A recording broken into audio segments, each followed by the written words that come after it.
Two ways to get into the insane mood.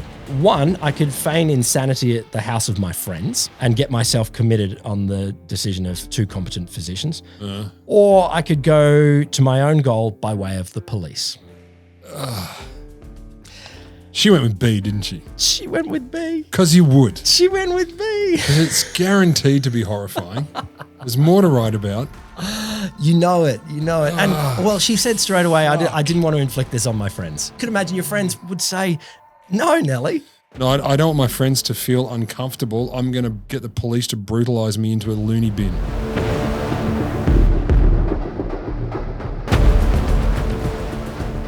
September 26th, 1887. A mysterious waif. An unknown girl was sent to Bellevue Hospital Saturday for examination with regard to her sanity. Yesterday afternoon, she lay shivering on a cot in the pavilion and drew the bed clothing tightly about her neck as she turned to look at the visitor. She does not appear to be over 19 years old. Can you say this more slowly?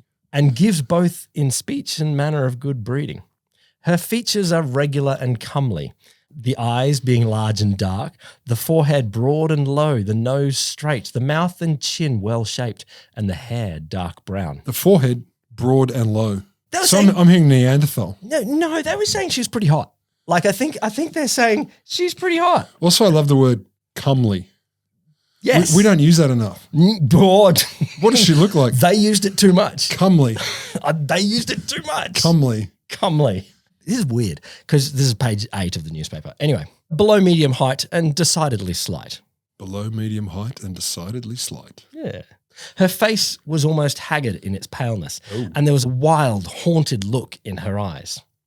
When spoken to, she stared hard and made no reply. At the second question, she shivered and said, "It's cold here, so cold." When asked if she did not wish to find her friends, she nodded, "Yes, I do," but said wearily, "I can't remember. I can't remember." No. To nearly all the questions asked, she simply responded by nodding her head. When she did speak, it was a plaintive whisper, so low that it was necessary to bend down close to her in order to hear. But I have to do that for people speaking at normal volume, so that's not a big deal. She was seen in Brooklyn last Thursday by Madam Irene Stewart of the temporary home for females on 2nd Avenue. I know. On Friday, she put in an appearance at the home, and on Saturday she was taken to the Essex Market Police Court and there committed by Justice Duffy. Committed? Yeah, she was sent directly to the Women's Lunatic Asylum on Blackwell Island.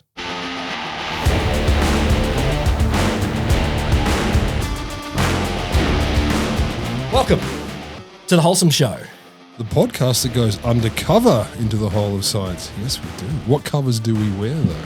Oh, any of the covers. I'll just put a bag over my head and say, no, it's not me. I'm Will Grant. I'm Rod Lambert. We'll come back to her. Elizabeth Jane Cochran was born on the 5th of May, 1864, in Cochran's Mills. May, does that make her a Taurus? Come on, you said we had to do conversions of things. Cochran's Mills, Pennsylvania.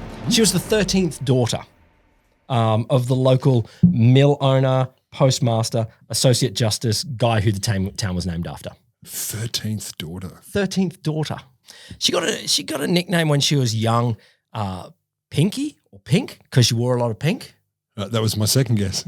I don't know much more about that. But as a teenager, she decided, I want to portray myself as a little bit more sophisticated. So she added an E to her surname.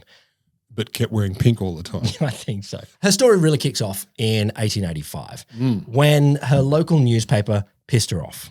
1885, the Pittsburgh Dispatch published a column with the title, "What Girls Are Good For." 1885, what things do you think? What are they good for? Obviously having sons. Yes. Sewing. Well, yeah, that would be in their categories too. Fellatio. I don't think they said that. Didn't they? I don't have the original article, sadly. I've only got quotes from it. Cooking. Probably, yeah, that would be part of it. Feeding the chickens. Not business, though. Well, obviously. The column was pretty pissed at women in the workforce or something, or women going into business. I'm not sure how much it was happening in 1885 in Pittsburgh, but the columnist was like, no. Girls are good for birthing children and keeping a house. And they went on to say that a woman who worked outside the home was a monstrosity. There is no greater abnormality than a woman in breeches, unless it is a man in petticoats. So thanks. Okay, you can imagine this is published in the Pittsburgh Dispatch, and young Pinky Elizabeth Cochran is like, oh, fuck that. Or in polite words of 1885. Fornicate you, sir. Indeed. Yes. I believe she said in her head, fornicate you. She wrote back a response under a pseudonym, Lonely Orphan Girl, saying, columnist, dude, you have no idea. The letter landed on the desk of the managing editor of the Dispatch. And he was like, I'm struck by its spirit. And he said, let's get this girl to write a column. She isn't much for style, but what she has to say, she says right out, regardless of paragraphs or punctuation. Well, that's surprising. I think he was like, she doesn't know how to write. But Sounds stupid. She says shit. Dumb but feisty. Yeah. I'm impressed, though, the fact that he actually said that. And they placed an ad in the newspaper and said, Who are you? Who are you, lonely orphan girl? Write in and we'd like to talk. So Elizabeth Cochran was like, no, I'm not writing in. I'm marching into the newspaper. So she marched into the editor's desk and said, look, this is me and I've got some feelings. When Elizabeth Cochran introduced herself to the editor, he said straight away, all right, well, why don't you write another piece? You know, you wrote this letter and let's write some more under the pseudonym, again, Lonely Orphan Girl. Her first article for the Dispatch, titled The Girl Puzzle, basically continued the argument that she had before. Not all women would marry and that what was needed were better jobs for women. She wrote a second article about mad marriages, how divorce affected women. She argued for reform of divorce laws. And so at this point, the newspaper's like, oh, Was this a good idea? It's weird. They ran with it. They were like, okay, this is striking some sort of a nerve. And they're keen. They're keen. They're getting clicks. The newspaper at the time said, all right, look, let's give you a job. We'll give you a byline, not under your birth name, because you can't publish under your birth name. No, it's got to be John Smith. That would be wrong. As a woman, you have to sort of cover yourself up a little bit. Nellie Bly. Oh, that's a name I have heard. You have heard. It was that name. Song. She was named after a song. I don't know the hits of the 1880s. So yeah, I do. There's one by Blink. Blink 182? Yeah. Blink 1882. Blink 1882. Their hit, Nellie Bly. I wished thou wouldst more interested in me.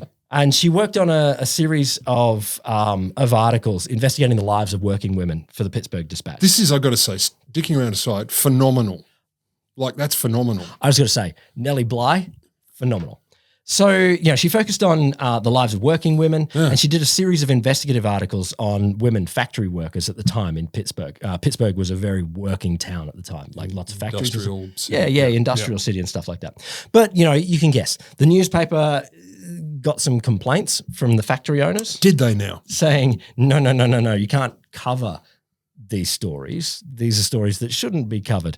So she was reassigned to the women's pages, as they were called. Gossip columns, recipes. Yes. Fashion, society. Society is gossip columns. And how tight should my corset be? I'll come back to corsets. Obviously, I've read them, so I understand. No, fashion, society, gardening. And, she's like, Why is gardening for the ladies? Oh, because it's flowers. So she's still only 21 at this time. Wow. And she's like, I want to do something no girl has done before. Weapons. So, yes. Rifle column. Not far. Wow. She traveled to Mexico at the time to serve as a foreign correspondent. And I don't know how much the Pittsburgh Dispatch had a foreign correspondent. So what you mean is she fucked off to Mexico and said, by the way, I'm writing from here? I think so. Yeah, I think so. He spent half a year reporting on the lives and customs of the Mexican people. Good on her. But also reporting on the dictatorship down there of the President Diaz, who, was doing normal dictator stuff, whatever it is, locking up journalists and tending to infrastructure.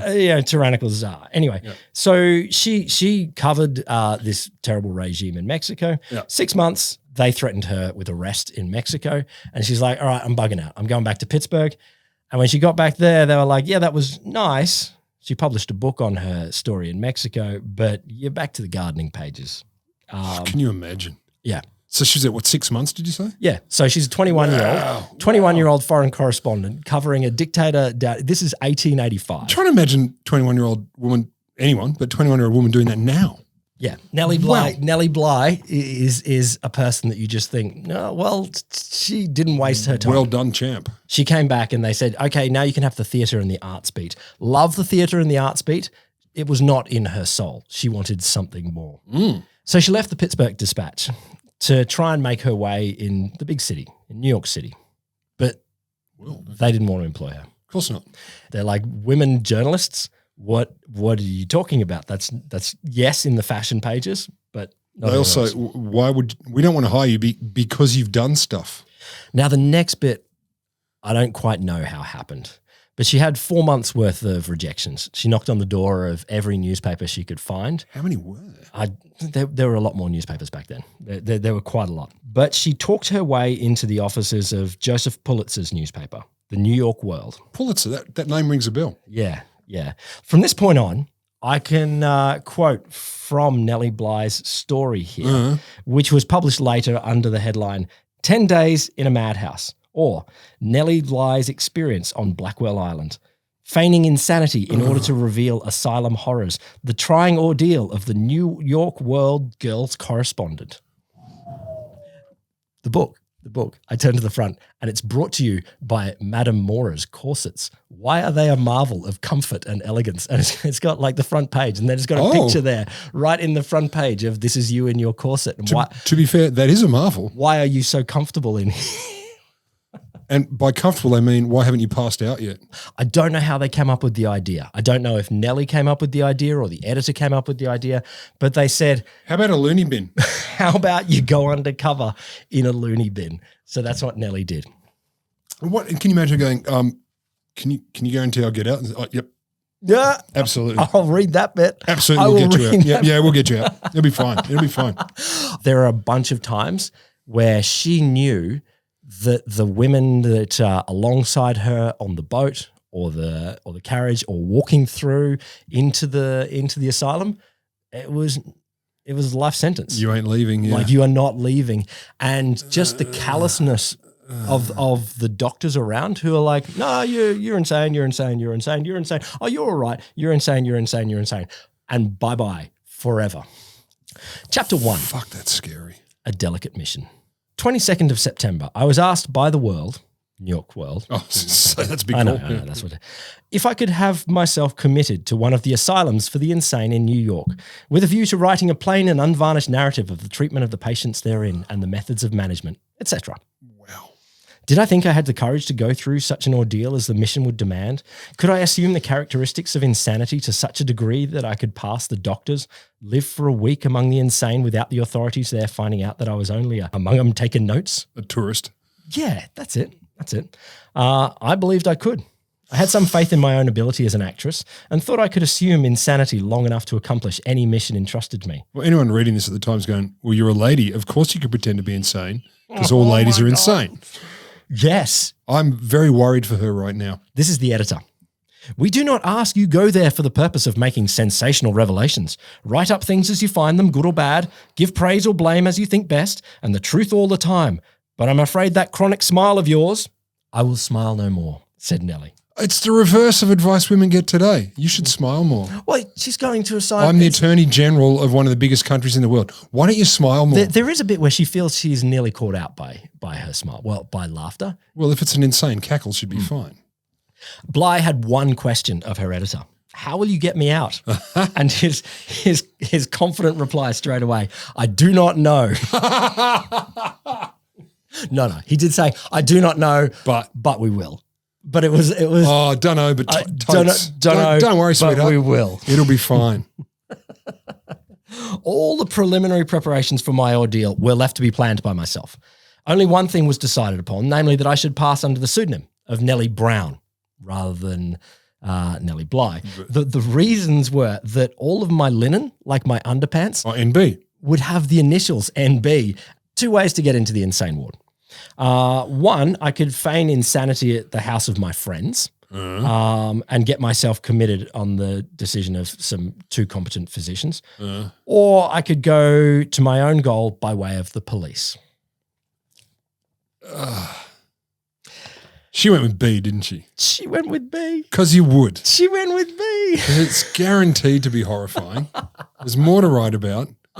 You know it. And, well, she said straight away, I didn't want to inflict this on my friends. Because you could imagine your friends would say, no, Nellie, I'm not. She suddenly did a crap and ate it in front of us and we didn't know what to do.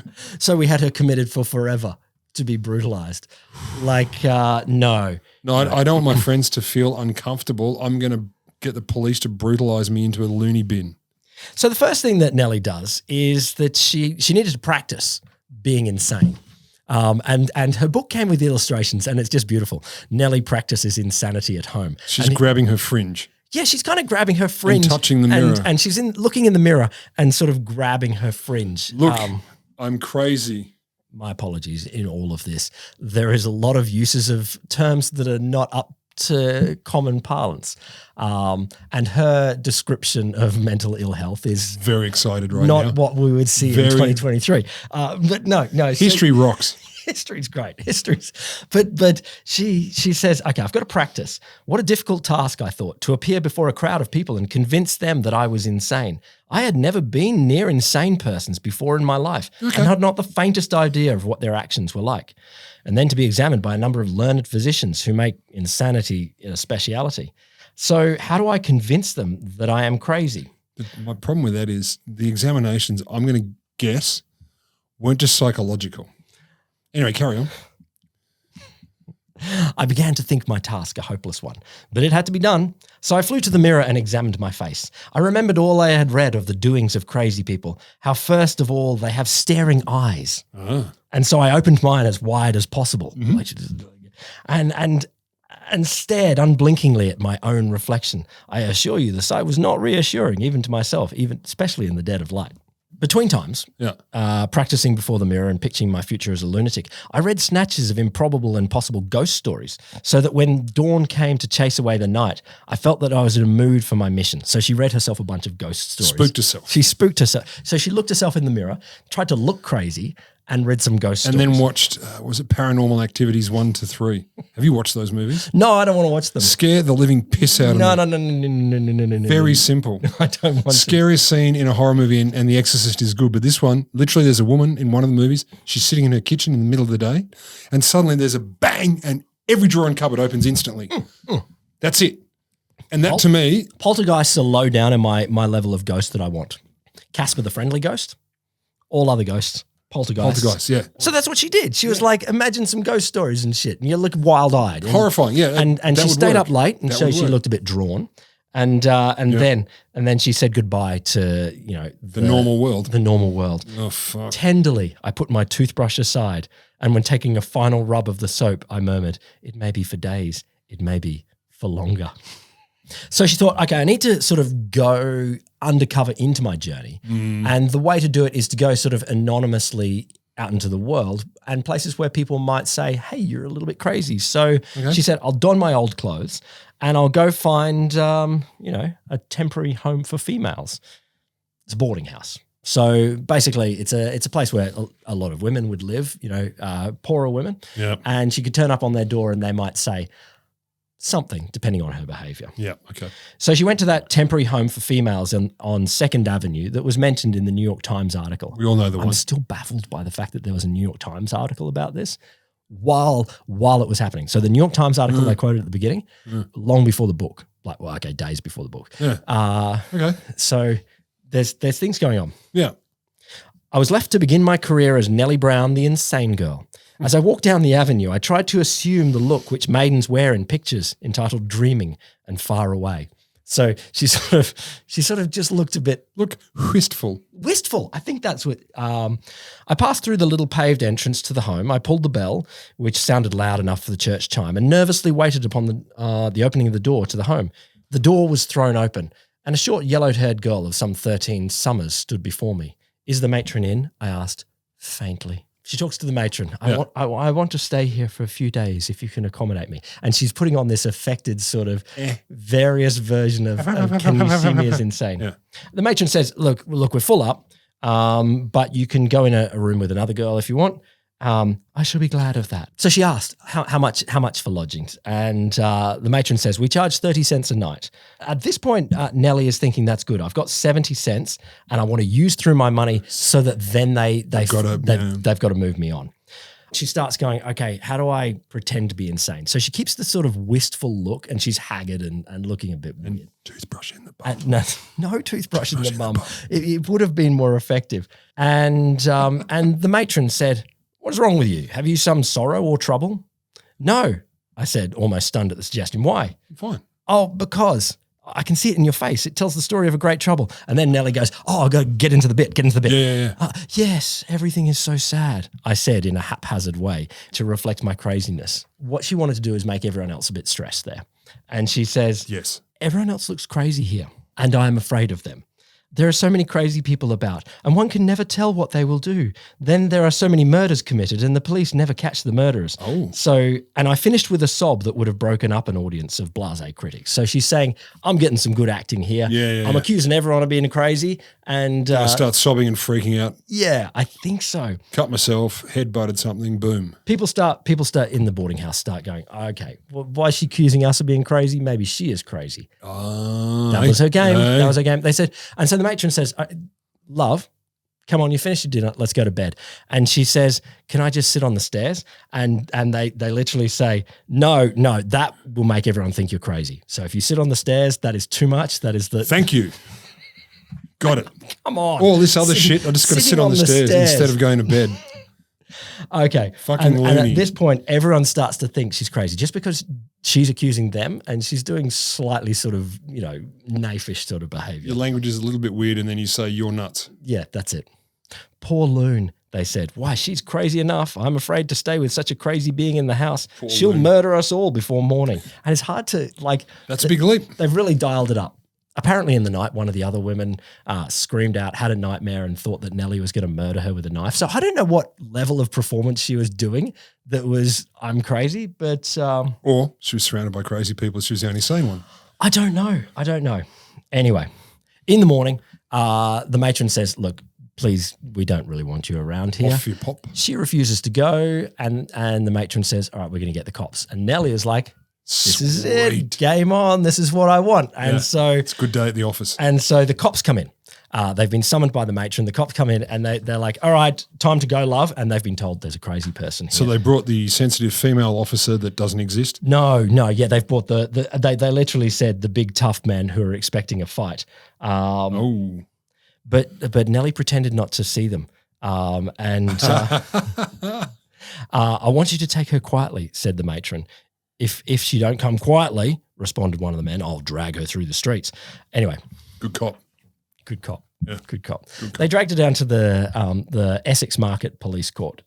Apparently, this was where Judge Duffy, he's the judge of the court, is like, what are we going to do with this woman? We don't know what's going to happen. And he was apparently really super kind, also a little bit, I don't know if it's creepy or not, but he's like, Surely this young woman who she must have a darling out there. She's hot. She is comely. Look how hot she is. She can't be a problem. Literally. And at this point, this is where the smiling nearly got Nellie. She was like, I nearly burst out laughing. I can imagine the stress of you're pretending to be insane in front of, you've gone from in front of boarding house to in front of cops to in front of a judge. To a judge is going, I'd have that. Okay, well, that didn't help. But anyway. That's what he's saying. Yeah. And she's gone, whoo. I'll take a judge. Yeah, okay. She's in a problematic and complex social situation. So her sort of insane character is that she has come from Cuba. Like she starts to embellish here. She's come from Cuba and she's lost her trunks, like her steamer trunks. And she's really confused. I am from Cuba. I've lost my trunks. There you go. And she's confused and sort of scared and she doesn't really answer things. And when someone that'll work. When did you come to New York? This is the judge.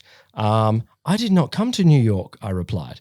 You came to me? And the judge says, but you're in New York now. And she's like, no, I did not come to New York. So she's just like, that's good. I'm that works. That works. I like her level of crazy person is just confused. Gentle disorientation. Just gentle. And they're like, look, all right. Fucking nut job, lock up for life. Yeah, literally. The judge says, you had better attend to her. They take her then from the police court first to a hospital where a doctor is like, all right, I'm going to check if she is really insane.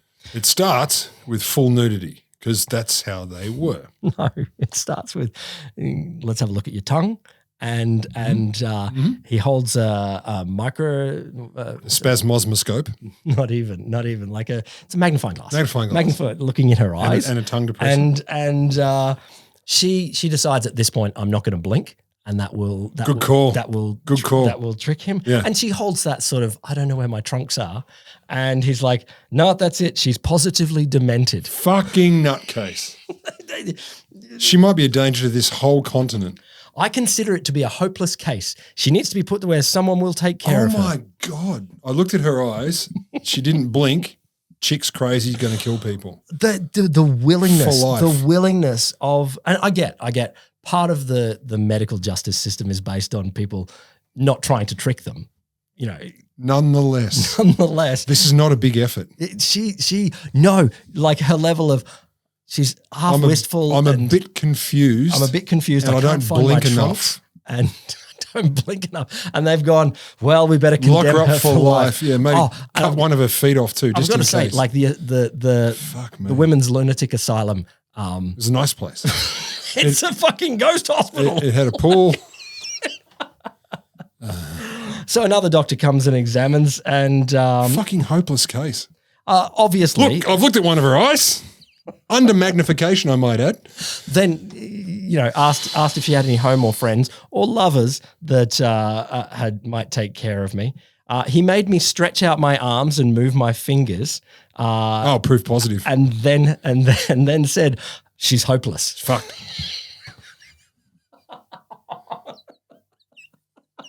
No, you're done, mate. Sorry, sweetheart. Irretrievably insane. So that's it. From the hospital, gets sent on the boat out to Blackwell Island, which is now known as Roosevelt Island. It's sort of a little bit down of Manhattan. That doesn't matter, but it's an island. She's going on the boat there and shipped there with a bunch of other women who were in the same sort of condition. And she's keeping up the idea that she's insane at this point. She wants to keep up that idea until she gets there. Well, she needs to be properly incarcerated. But she's talking about like the other women that are there, and she's like, yes, there are definitely some who I'm, not sure where their head is at, what is going on there. But there's also other women. It's like they might also be journalists. I don't know. Maybe it's like half a dozen journalists in the, and so they catch a boat out to the. It's not far, like it's a short journey. But yeah, there was a bunch. She was like, they seem all right. Tell me, do you write often? They seem all right. So she gets out to Blackwell's Island, and her plan, as specified by the editor, is once she gets in. Basically see what it's all like, so that we can get an undercover report of what's going on there. The interesting thing is she drops the idea of pretending to be insane as soon as she arrives in the island. She's just like, no, she doesn't say she's a journalist. She just says, I'm just going to talk normally. I'm not going to have the whole, I'm off with the family. Oh, this is already scary. Yeah, she's already in there. Scary. But the whole bunch, the whole time, people are like, oh no, you don't get out of here. Like you don't leave here. You live here now. This is where you are. This is a one-way ticket into the insane asylum, and she is feeling this the whole time.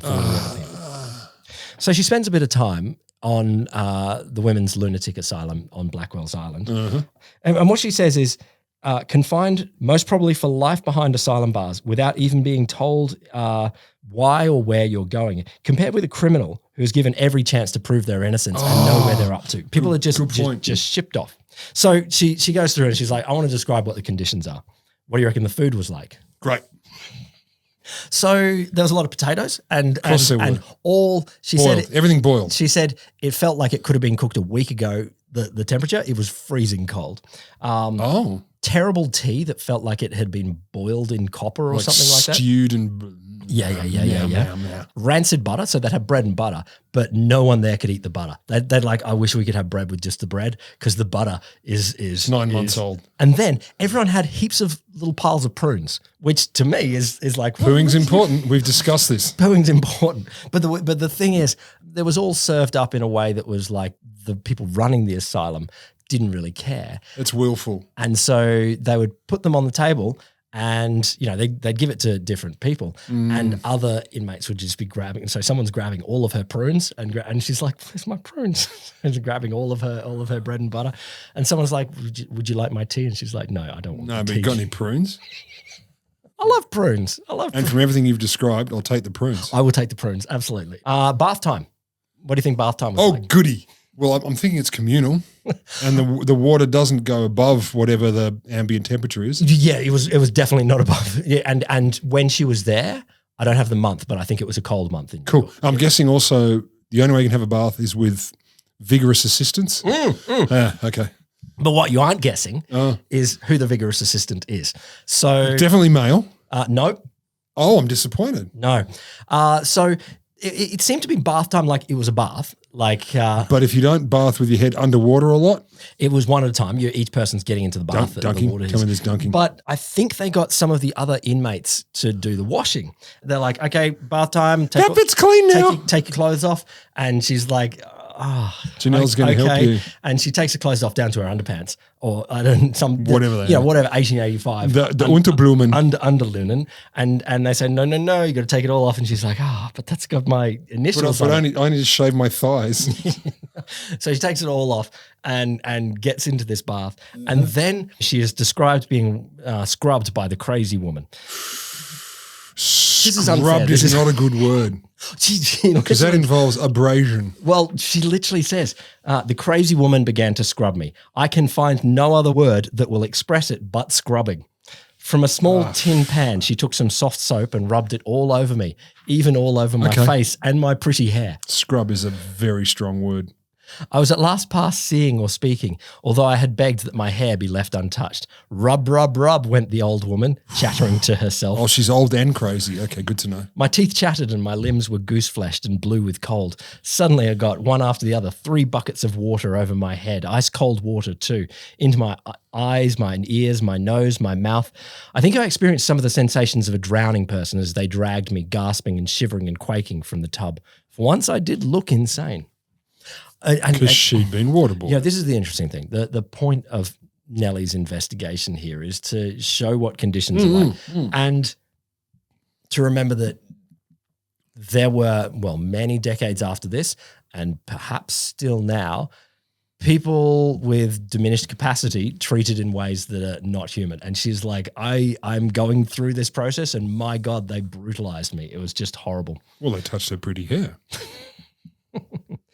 The weird thing was, all the way throughout this, because of the New York Times article, there was a whole bunch of reporters showing up there trying to identify who this lost woman was. So she's trying to keep up the pretense in some ways and with others, but they're trying to, like, all of New York is looking for this missing waif who has lost her trunks, and she's turned up in the asylum. Horror. So okay, her ordeal, not nearly as long as many of the other inmates. 10 days, no. 10 days. Not as long. No. But she was the first. Like there hadn't been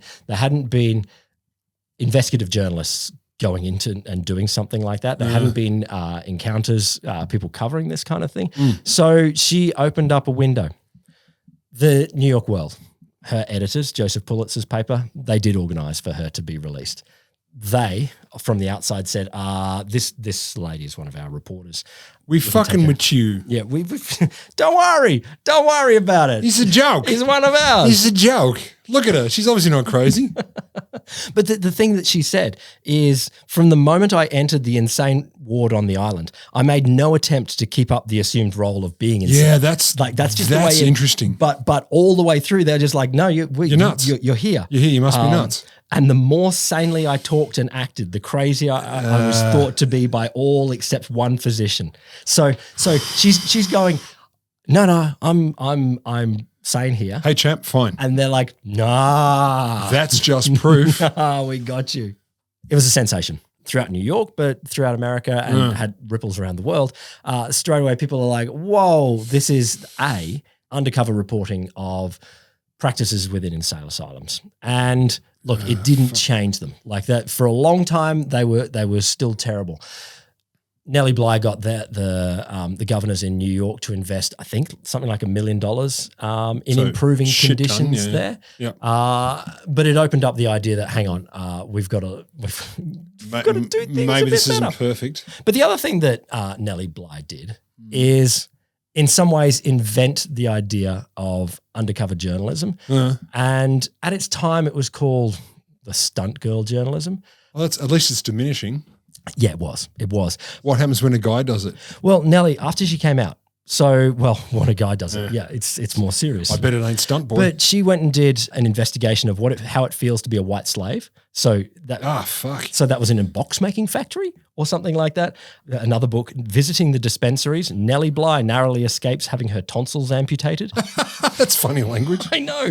And then, of course, as I've said previously, she pitched to her editor, I can beat the around the world in 80 days thing, and traveled around the world. A bunch of other women at the time followed in her footsteps, and they were, pejoratively called the stunt girl journalists, but they did really important and interesting things. So there was one, like later on when the suffragettes in the UK were being force-fed by the government, by police, one of these American women said how it feels to be forcibly fed. And there's pictures of them, with a tube down the throat.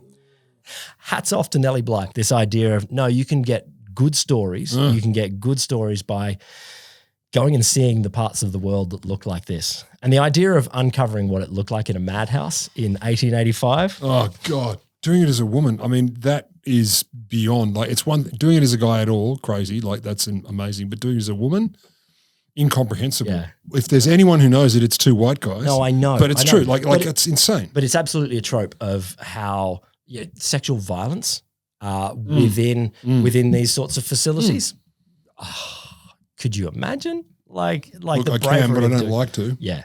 And so, she went and did a whole bunch of other investigative reports, traveled around the world like that. Eventually she married she was, I think, 35 at the time, married a much older iron magnate, and she became like an industrial. If iron magnet is just a magnet. No, like he makes iron stuff, and she became like an industrial baron, and apparently may have invented the 44-gallon drum. You know, the oil drum. Yeah, I do. She might have invented that, but she might have not. But because anyway. someone else had done the 40-gallon drum. She's like, you know what? We can make this bigger. But if got an idea, let's add 4 gallons. I don't even care what I say. I was going to say though, like as a 21-year-old. To go out and go, no, I'm going to go all in. Whoa, that's wild. Nellie, you rock star.